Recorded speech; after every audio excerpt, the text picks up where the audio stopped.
பாருங்கள் டோஸ்ட் பண்ணி நமக்கு ரெடியாக வச்சு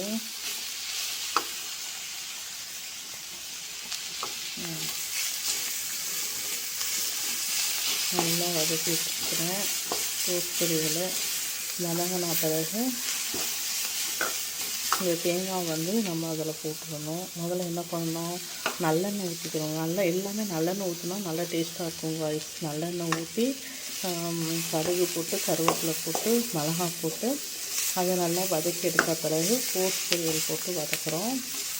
இது நல்லா வதங்கின பிறகு நம்ம அந்த தேங்காவை போட்டுடலாம். தேங்காய் துருவலை சூப்பராக வந்துடும். நம்ம இதுக்கு தண்ணி ஊற்றி கொதிக்க வைக்கணும்னு அவசியம் இல்லை. இது எண்ணெயிலே நம்ம வதக்கினா தான் இது நல்லாயிருக்கும் கோஸ் பொரியல்.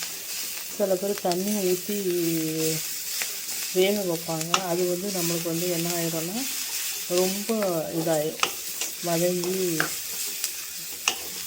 சவுண்டுருக்கு.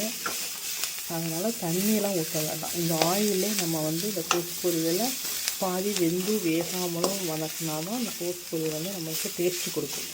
ஓகே காய்ஸ், அடுத்து பாப்பாவுக்கு வெளியே வச்சுருக்கேன். பாப்பாவுக்கு பையனுக்கு குளிக்கிறதுக்கு காலையில். எனக்கு சாட்டர்டே அவங்களுக்கு ஸ்கூலு மேக்ஸிமம் வைக்க மாட்டாங்க. மண்டேலேருந்து மிட்டம் டெஸ்ட்டுனால இன்றைக்கி சாட்டர்டே ஸ்கூல் வைக்கிறாங்க. அதுக்கு அரிசி சோறு வெந்துட்டுருக்கு. சோறு வடிக்கணும்.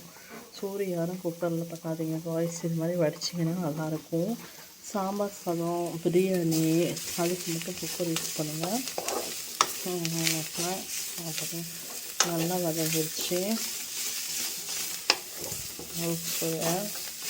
இன்னும் கொஞ்சம் வதங்கிட்டுனா நம்ம இந்த தேங்காய் துருவலை போட்டுடலாம். போட்டு எடுத்துடலாம். மண்டேலேருந்து அடுத்து 1 வீக்கு என்னதுன்னா பிள்ளைங்களுக்கு மிட்டமு. எங்கள் ஊரில் சகாசவில் ஆடித்தவசனால உள்ளூர் விடுமுறை. அதனால அவங்களுக்கு நெக்ஸ்ட்டு வீக் போய் அடுத்த வீக் தான் அவங்களுக்கு மிட்டமா, இல்லைன்னா நெக்ஸ்ட் வீக்கே வச்சுருக்காங்க. ஆடித்தவசனால அதான் நல்லாயிருக்கும். எங்கள் சகாசவில் ஆடித்தவசு சூப்பராக இருக்கும்.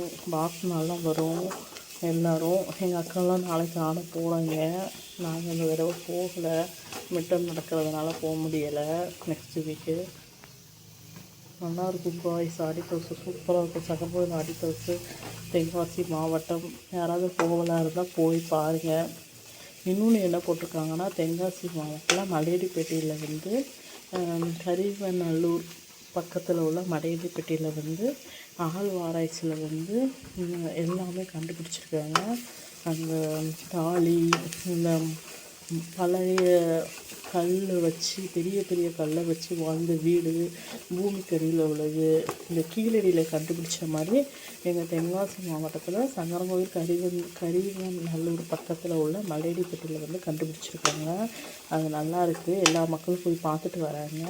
எங்கள் ஊரில் இருந்தும் அது பக்கம்தான். நாங்களும் போய் பார்ப்போம், பார்க்கணும் அப்படின்னு வச்சுருக்கேன். ஊருக்கு போகிற டைமில் போய் மலையடிப்பேட்டையில் கண்டிப்பாக நம்ம ஊர் நம்ம பெருமைங்கிற மாதிரி அதை போய் நான் கண்டிப்பாக பார்ப்பேன். மலையடிப்பேட்டையில் உள்ள அந்த அகழ்வாராய்ச்சியில் இது பண்ணது பழைய மக்கள் 2000 வருஷத்துக்கு முன்னாடி வாழ்ந்த தமிழ் மக்களை பற்றி அந்த தாலி அந்த இது கண்டுபிடிச்சிருக்கிறது. பெரிய பெரிய கல்லை வச்செல்லாம் வீடு எல்லாமே கட்டியிருக்காங்க. சூப்பராக இருக்குது. நல்லா கீழே அடியில் புதைஞ்சிருக்கு.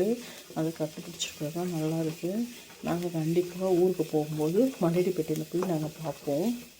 நல்லா இருக்குது. எங்கள் ஊர் பக்கம் நம்ம ஊர் நம் பெருமை நம்மங்கிற மாதிரி அது இங்கேருந்து அந்த நியூஸை கேள்விப்பட்டோன்னா எங்களுக்கு ரொம்ப சந்தோஷமாக இருந்துச்சு.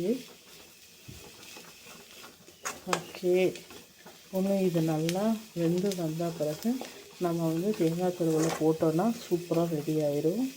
பாப்பாவுக்கு வெந்நி வச்சுருக்கேன்.